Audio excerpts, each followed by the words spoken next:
Good time zone to you. I'm Big Wolf Chris. This is the House of Madness Academy, and welcome to today's lesson and get us started in Game Dev Masters. So here in the company details screen is where you set up your gaming studio.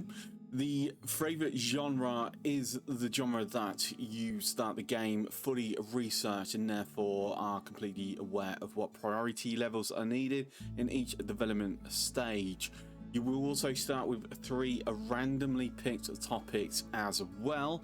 The manager perks just go with the style that you prefer, and I will be demonstrating all this in the procedural based seed. And here we are, starting in our very first office. Now, if you like to have a little bit of a personal touch to your office, you can just click on this panel right here, which brings up the ability to adjust your room's blinds and lighting power, and also to choose the color scheme as well. The color scheme appears to be profile based and therefore will carry over to all save games for each individual office going forward. So if we just jump back out of that, so when you are ready to begin, we're jumping straight into creating our first game. We are going in totally blind, so just pick what you believe may work quite on a random level. We're just going to go with animals and simulation, and then mature, and then with the platform, pay attention to the development cost. This is a cost that you will pay every time to develop a game on said platform. If you don't already own the platform, you will also pay a one-off fee in order to purchase it as well. So just be aware that the engines do cycle through every 5 years, so every 5th year you will need to be purchasing a new platform. But don't worry, the game does let you know when a console is about to cycle out. For the engine, we have the default engine to begin with. This is perfectly fine for your first game. It will be sufficient, but you will need to have custom engines later on, which we will go across further along in the video. And then once you've selected your game size, you are limited to only small in the first office. It will show your engine power requirements as well as your total design and tech PowerPoint requirements as well. We're going to name this Animal Kingdom. And then when you click next and you run the simulation, you will get a pre-planning that can put points into a research or design and tech. On this occasion, we only got research points, nothing into the others.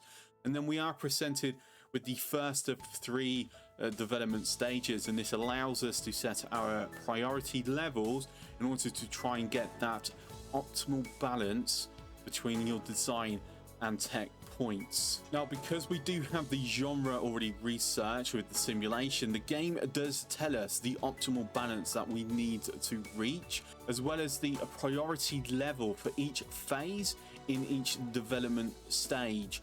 So for very high, you require to be having the time allocation at a minimum of 30%. For high, that minimum needs to be 20%. If you have one that is a priority low, it needs to be at a maximum of 30%, and very low is a maximum of 20%. There is also a 5th priority. This is currently just called normal. You can have this at any level that you like. This just allows for a greater flexibility when it appears in a development stage. So for this first one, we're just going to have about there is fine. And then when you're ready, just click along and you will start typing and coding.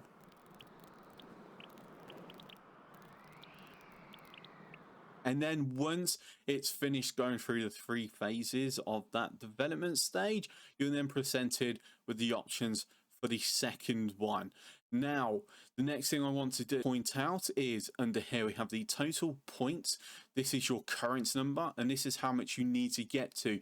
For your first game, there is a high chance that you will not reach this minimum required points, and that is okay. There are things we can do to push us over that edge should it be necessary, which I will show. at the end of the development stages. Our engine power current and required is spot on. Like I said, the default engine is fine for year one. I will go over this in further detail when we make future games. We will just quickly set our time allocation previews. Now, one thing that you can do is when you are checking with the current balance and the optimal balance, as long as you can keep the time allocation previews within the levels that they need to be, you can mess around with certain things to try and gear it more towards one side than to the other. So as you can see here, I can bring this down a little bit further, so I have more tech on the time allocation. And then once I'm happy with this, I can go to begin stage 2 development, and this is a good way to try and maintain that balance. And now we are in development stage 3. We now have a normal that we can use. So what this means is we have a much greater degree of flexibility. As you can see, the RNG kind of works a little bit against us in stage 2. So we did go very heavily into design after all. And what we can do is use this as a way of countering that balance. Now with the simulation time allocation priority levels, this should be fairly straightforward to do. So what we're going to do, we're just going to put the very low down quite low. We're going to have the very high and the normal at 44 each.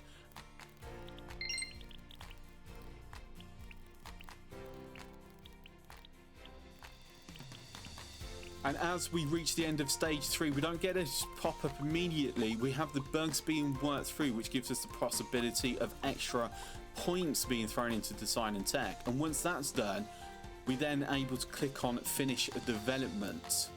Now, as you can see, we went over the top on the design. We threw the balance too far in the other direction.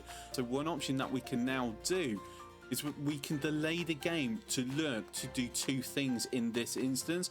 One, to change the balance into a more favorable side, and also to see whether we can hit our required minimum power point there. So if we press delayed launch, we will bring up this schedule delay. We can set how long we want it to go for, as well as do we want the focus in design or tech.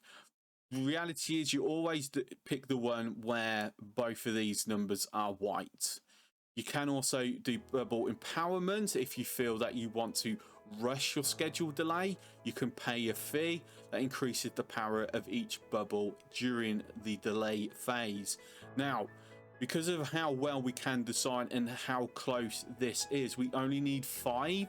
We will most likely go over this, and this could create us a problem. You're not going to hit everything out the ballpark straight away. So when we're ready, we're going to press delay game. I'm also going to quickly just pause the game as well. Let's get the conventions covered. You just pop down here to the camera looking item, and what is brought up is convention bookings. Now there are 2 conventions each year. You have E4 and you have GamerCon. And these conventions are a way to gain new fans and generate hype for any games currently in development. There are 3 options here: small, medium and large. Main stage is not currently active in the present build of the game. That will be coming later on during early access. We will start with small. We are already a small company. We are already producing a small game. There's no need to go too large just yet. We can see that the cost is $50,000.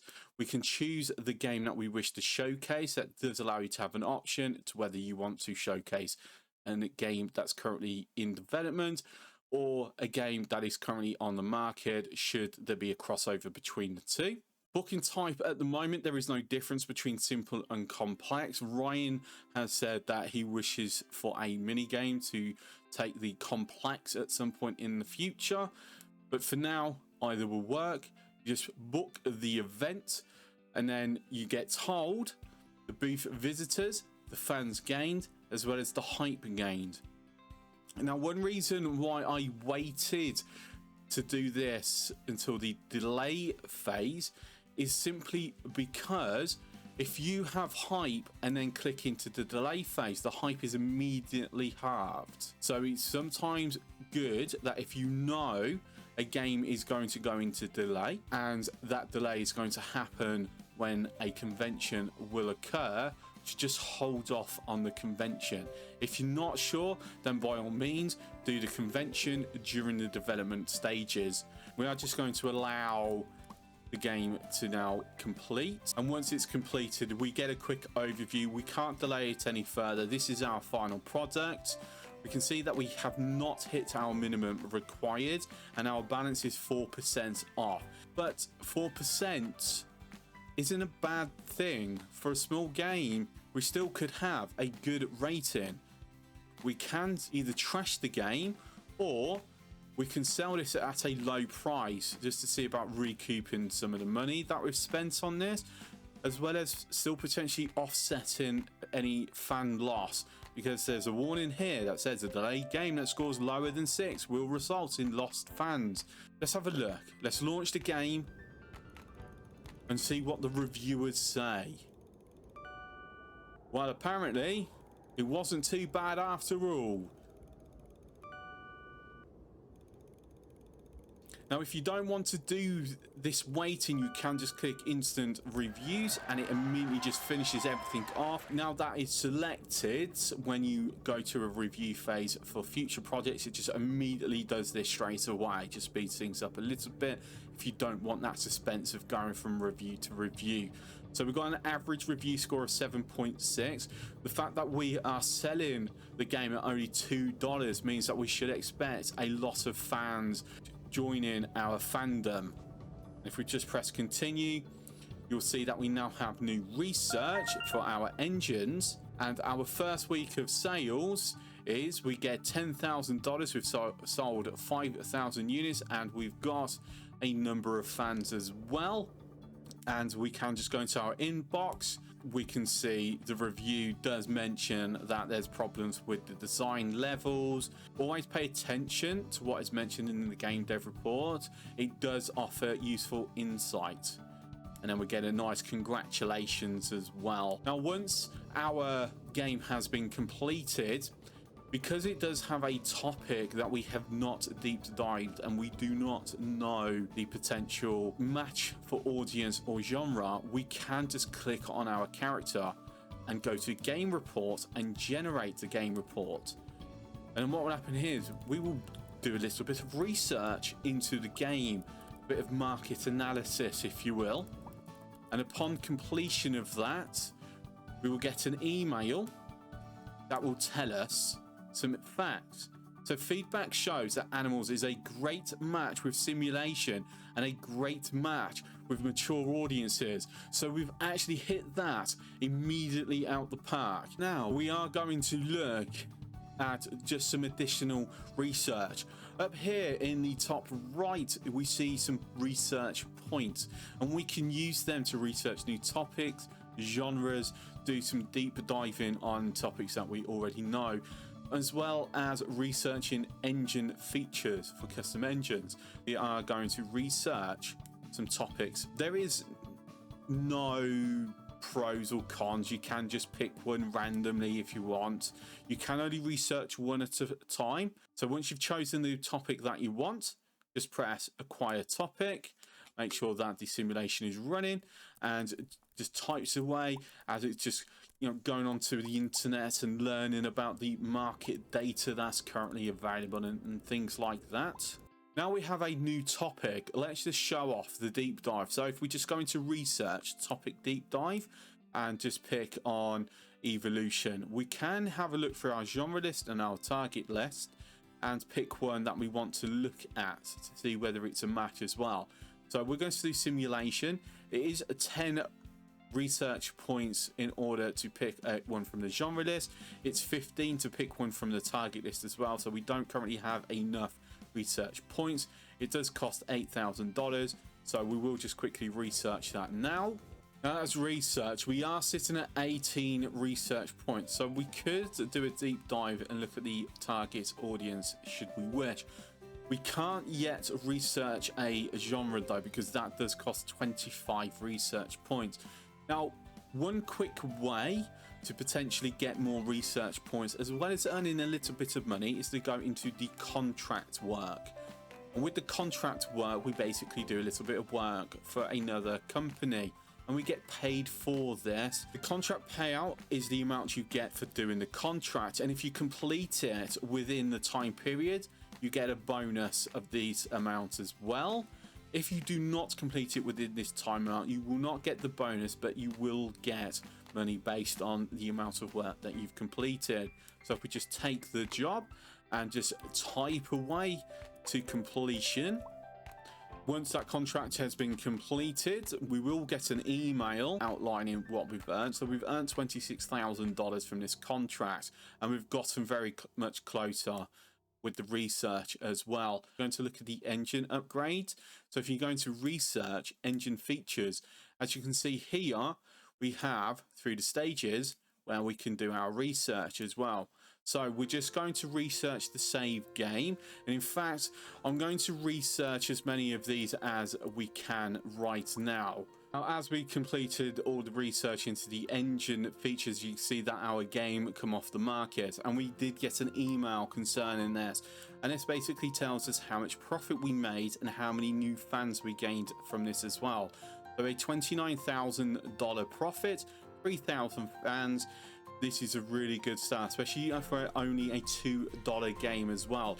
If you would like further information, you can go into archived games, and this brings up this tab here, which gives us a game dev recap, and this allows you to see if your time allocation quality was on the ball or not. And you can see we've got great on every single phase there. And it also on the left will give you like the copies sold, give you a reminder of the sale price, the amount of fans that you gained, as well as your overall cost, your income, and a few other information as well. From here we can also create a sequel also, which we will do, but first of all we're going to look at creating a new engine. So you just go into game engines, create engine here, set a name. We're just going to call this Wolfman 1. Select the features that you wish to have. We're going to have all 4 features. For now, you do not need to worry about the commercial license. Make sure that it stays as no. You are far too early in the game to worry about commercial licensing on your engines. And then once you're ready, you've got what you want selected, your engine named. Just make sure you do remember to name the engine at this point in time. If you forget, it can't be renamed. That may change in the future. Just press create engine, and then your character will type away and develop the engine. And then once that engine has been developed, we will then be able to make use of it in future games. We will be able to potentially upgrade it with new features as they are researched as well, but there are limited amounts of upgrade slots based on the default engine power. So as the engine creation completes, we will receive another email just congratulating us on our first engine. One thing that I am also going to go over is that we need to have a look at our skill slots. Now, each character as employee does get 2 skill slots. That's unlocked initially at level 3 and then at level 10. In order to get this, you need to go into the research, character upgrades, and then you have a list of character abilities that you have. I will be personally using crunch time. This will cost us $25,000. You then go back to your character in view stats, you click change skills, you click and drag the skill that you want into the slot you want it to be, and then you accept it, and then you can't make any changes for 48 weeks. Each skill does have 3 levels, and when you upgrade one of the skills, it does automatically apply to the slot anyway, so you don't need to like move the upgrade in. Now, in order to use this skill, what you would need to do is at the appropriate time just click on your character or the avatar of your employees, and it will bring up the option in the context menu. When you can do it is different for each skill, so just check the description and it will make you aware when you can use it. So we are going to now do the second game for us and then go over how your custom engine interacts with your game development. What we're going to do, we're going to create a sequel because we know that this is a good setup. It was just we were short on the points and our balance was off. We're going to see if we can do better for the second version of this. So when you do a sequel, the topic, genre, and audience is already fixed. You cannot change this, but you can choose to go onto a different platform if you wish. We are going to use the same platform, and then you pick the engine. As you see, our engine level is 7, which means that is above our minimum required. In year 2, it does go up to 6, and it does cap out for small games at 30 as well. So if you do hit a engine level of 30, I do recommend that you do not get rid of it. You do keep that particular one, especially if you want to make small games when you're in larger offices. Trust me, it's beneficial. So once we're ready, we are going to go into pre-planning.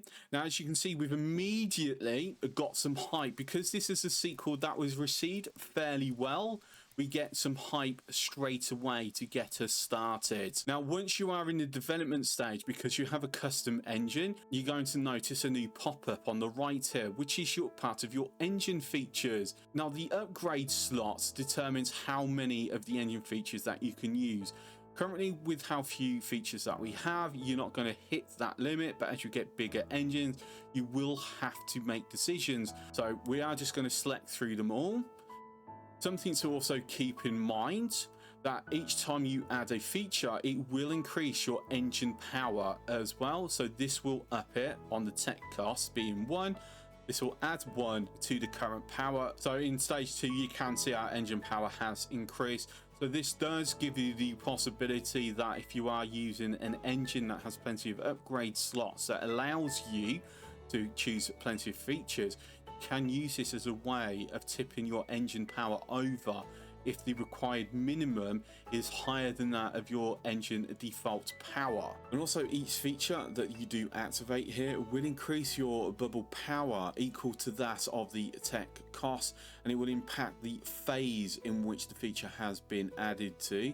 This can be used as a way to help rebalance the design and tech to reach the optimal balance that you're going for, or even just to reach the minimum requirement should you need that extra assistance. Now we can go into a convention, and I will demonstrate what happens when you do a convention whilst the game is on sale. So we're just going to showcase that, and what you can see is we get a 12% increase in our estimated sales, we get our fans, and suddenly we now have 4 extra weeks of game time. Now I want to quickly go over a few other things as well.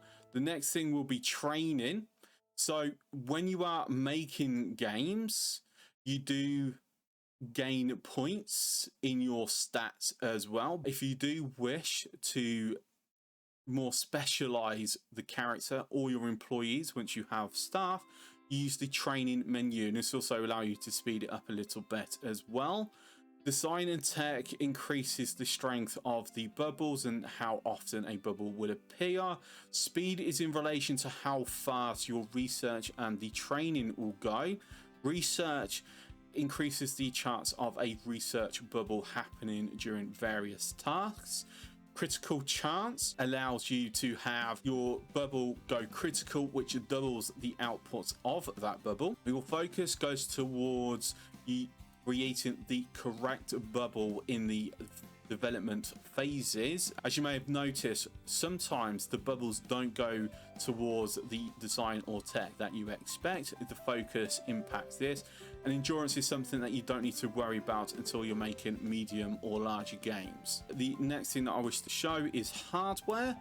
In the hardware, this allows you to upgrade your workstation, which lowers the time it takes to research and train as well. You do have a number of upgrades in monitors, keyboards, and PC, and all of them do have an impact as well. Now, the final thing that I wish to show you is the portfolio. With the portfolio, this allows you to buy shares in the AI companies as well. Each company has different valuations and therefore the shares are worth different amounts. One nice thing about this is when you own a share in a company, when they release a game of their own, you are entitled to a percentage of those profits based on how much of the holdings that you have. And it's a good way of potentially having some passive income as well, depending on which companies you pick and how much of them you own. So I hope that this video has been useful for you and helping you understand how to get started in Game Dev Masters. If you have found this very useful, please give the video a like, and if you've not already subscribed to the channel, consider hitting that subscribe button. Be sure to check out my other videos if you are interested in me potentially doing a tutorial video on the larger offices around medium and larger games, as well as some of the more advanced features to do with this game. Please leave a comment down below, and until next time, catch you later.